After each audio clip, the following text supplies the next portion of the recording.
So, today I want us to explore a topic that many of us go through but find it very difficult to talk about it openly.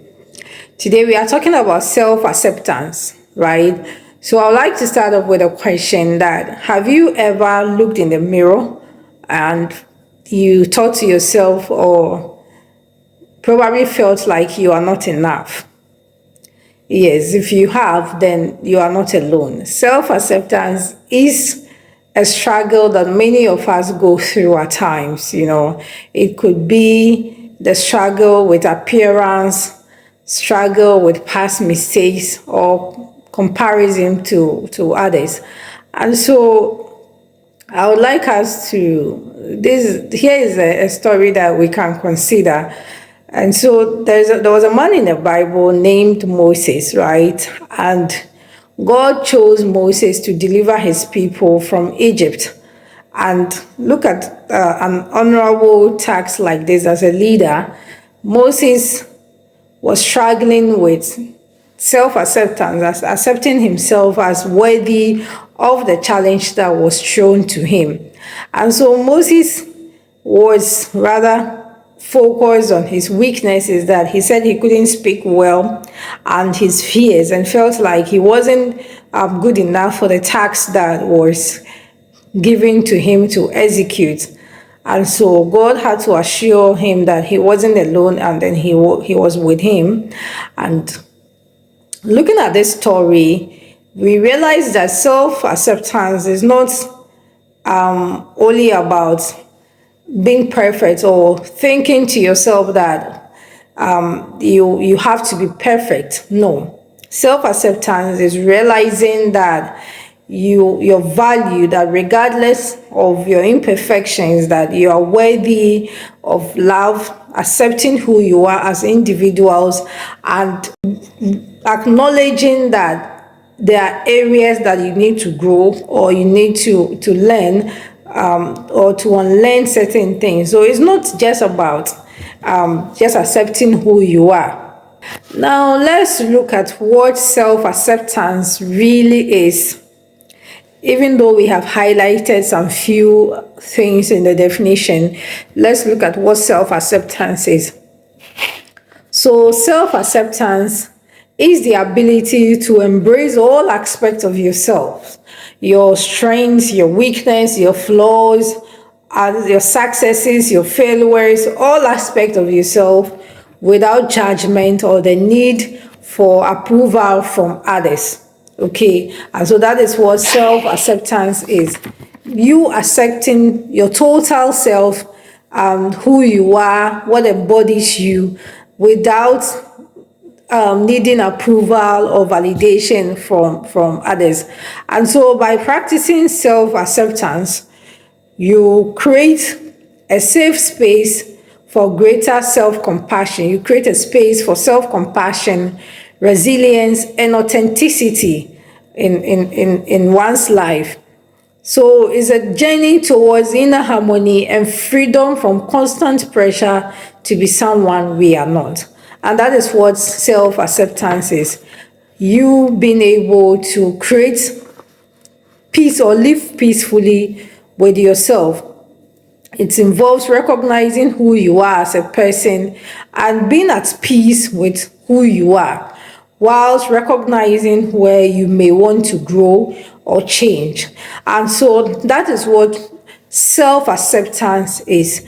You recognizing who you are, your total being as a person, and without a need for validation, and also acknowledging that there are areas that you need to change or grow. And let's look at what true self-acceptance means. True self-acceptance means that you acknowledge your imperfections, that if you have certain areas that you are not proud of, that is okay to not have certain areas, or when it comes to appearance, it's okay. You accept who you are, how God made you, and then you are happy with yourself. Or if you acknowledge the areas, your imperfections, things that maybe what you think that you don't measure up to, you accept them without shame or self-criticism. Many of us do this a lot. We criticize who we are. We criticize our imperfect, even the inner dialogue that we have that I'm so passionate about, and so it's important that we acknowledge our imperfections without shame or self-criticism. And then you also have to value yourself unconditionally, regardless of external achievement, regardless of societal pressure, regardless of societal measurement scale. You have to value yourself regardless of all those things, that you are also worthy of love. Like Buddha said, he said that you, like any other person in the universe, deserves love and compassion. And so you also have to value yourself. You have to know that you also deserve love. You also are worthy of compassion and love. And nobody else has the ability to make you feel less of yourself. Nobody has the right to make you feel less of yourself. Nobody else can affect your thinking, your mood, or how you feel about yourself if you don't give them the chance to. And so when you value yourself and you see yourself worthy, you see yourself priceless, you see yourself that you deserve all the love and kindness, and somebody else is making you feel otherwise, because your foundation is firm, you are able to build resilience. You are able to not let that outside energy get to you. And so it is important. True self-acceptance means that it is important to value yourself unconditionally. And you also have to let go of comparisons and self-rejection. So some of us compare ourselves to others without even knowing that we do. That somebody else might be in their season. It could be their season of growth, their season of harvest. And then you might be in your rainy season. You might be in your season where things are not really going well for you. And you comparing yourself to them, it's their time for things to get better. It's your time to maybe save. And so we have different seasons for everybody. And so when somebody is in their rainy season and then things are going on well for them, and you are in your sowing or your planting season and you are expecting to be reaping harvest, it doesn't work like that. Even regardless of that, sometimes you might not know what others are going through, or you might not know the areas where you are winning at and others are not winning. But what you see is the glam, whatever they are showing you, whatever you are seeing that you are so comparing yourself to. You might not know how they are also struggling with the areas that you are winning at. And so imagine yourself in the track, and then another person is also in their track, and then you are both racing, and then you lose focus on your track and you begin to watch what they are doing in their track. What you realize is that you lose focus, okay, because your energy has been tuned into what they are doing, and so you are not able to put in the energy into what you are doing. And so one of the great things that I think is necessary for our life is to focus on your journey, focus on what you are doing. You need to, there's a lot of distraction in the world today, and you need to be able to allow yourself to focus on what you are doing and not compare yourself to somebody else. Imagine you rejecting yourself.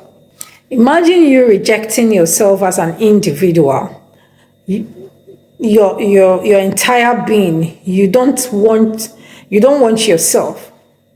This is a great disservice to humanity. You are a blessing.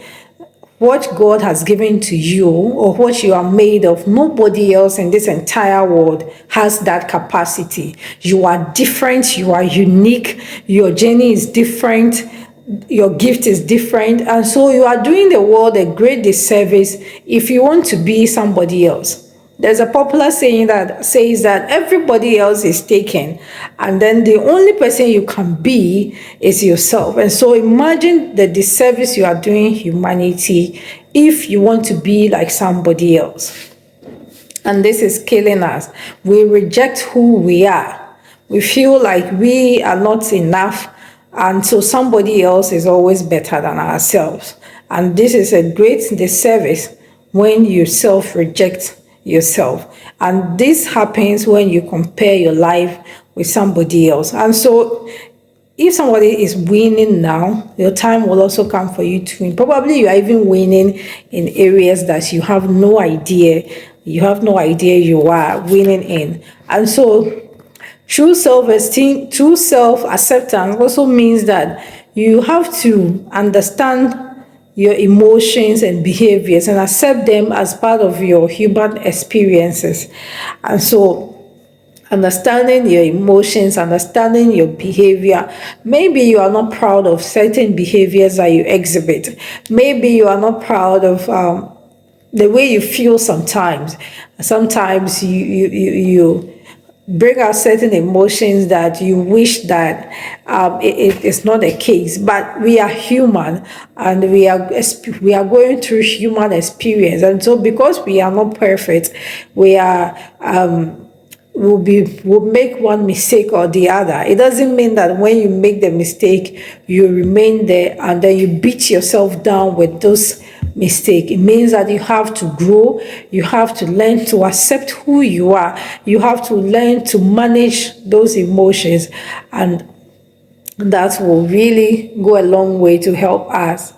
So why do you think that it's important for self-acceptance? Like I said, when you accept yourself, you are able to build healthy relationship. You are able to show up in a relationship fully, and then you are able to be able to have great interactions with people. Self-acceptance also helps you to live authentically. It helps you to be yourself, to tolerate, to show what you would accept and what you will not accept. It helps you to build boundaries. It helps you to live fully, to live. You don't have to pretend to be somebody else. That's a whole lot of struggle. So self-acceptance helps you to live authentically. You don't have to fake. It doesn't put any pressure on you. And so you are able to live life fully. And also, it helps you to be able to acknowledge areas that you need to work on if the need be. And it also creates space for greater self-compassion and love. You are able to really turn the love and kindness towards yourself, that you're also deserving of love and kindness, and you are not so harsh with yourself. You are compassionate, and you experience self-compassion, and then you are able to be patient with yourself whilst you grow. It also helps you to build resilience. Okay, and so when you have setbacks, when things turn up against you and you don't know what to do, and you are struggling, and you have things that things that you would want to, you are faced with challenges, you are able to build resilience. Resilience comes from you knowing your value, you knowing that you can withstand, you knowing that you are endowed with the skills and abilities to be able to overcome challenges, you knowing that you can seek assistance in areas where you need people to come in and support. And so when you are faced with a setback, because of your self-acceptance, because of your self-worth, you are able to work on the challenges and come out of it, and you don't find it that is the end of your life and there is nothing you can do about it. And this leads a lot of people, when they have setbacks and they find it even difficult accepting who they are, they go into depression, they go into anxiety, they go into stress. You find now going into drugs and all sort of things just to cope with the situation at hand. And so self-acceptance helps build your resilience, and you are able to go through life, navigate life with greater strength and ability to overcome challenges. Now let's look at some few steps to overcome few steps towards self-acceptance. Now, the first thing we'd like to talk about is acknowledging your feelings. Allow yourself to feel without judgment, and recognize that it's okay to have emotions, and where positive or negative. So it helps us to acknowledge your steps towards self-acceptance is for you to acknowledge your feelings. That whatever you are feeling, it's okay to feel that way. It's okay to go through certain emotions, and it allows you to feel things without judging or being so harsh with yourself. Also, it helps. You can embrace steps towards self-acceptance is to embrace your imperfections. That perfection is unattainable, and accepting your flaws as part of yourself and working through them is possible. But we all can attain perfection. We would have one flaw or the other. And so, in as much as we want to accept ourselves and we want to grow, we have to know that self acceptance is not a destination, it's a process. And so we have to be patient with ourselves whilst we work on ourselves. And I hope that this blesses you in a way. If you are struggling with any emotional centers that they can help you to cope with any issues that you are having, you can go to the psychologists, counselors, that if you need any support, or if you can talk to somebody that you trust, we are also here to listen to you. And if you have anything that you would like to discuss with us, or you'd like to talk about, you can drop it in the comment section. If you have any experiences on this, we would like you to share so that we would all learn from each other's story and grow. Thank you so much for doing this with me. My name is Doris, and this is Safe Space. We say safe space, this is where vulnerability meets strength. Till we meet again, bye.